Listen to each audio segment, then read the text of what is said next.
মোর পাড়ার গরুর গাড়ি বোঝাই করা কলসি হাঁড়ি, গাড়ি চালায় বংশী বদন, সঙ্গে যে যায় ভাগ্নে মদন। হাট বসেছে শুক্রবারে বক্সিগঞ্জে পদ্মা পারে,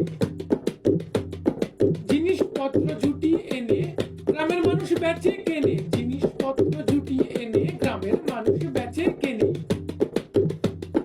উচ্ছে বেগুন পটল মূলো বেতের পোনা ধামা কুলো সর্ষে ছোলা ময়দা আটা শীতের ব্যাপার নকশা কাটা, ঝাঁঝরি করা বেড়ি হাতা শহর থেকে সস্তা ছাতা। কলসি ভরা এখো গুড়ে মাছি যত বেড়ায় উড়ে, খড়ের আটি নৌকো বেয়ে আনলো ঘাটে চাষির মেয়ে। অন্ধকানাই পথের পরে গান শুনিয়ে ভিক্ষে করে, অন্ধকানাই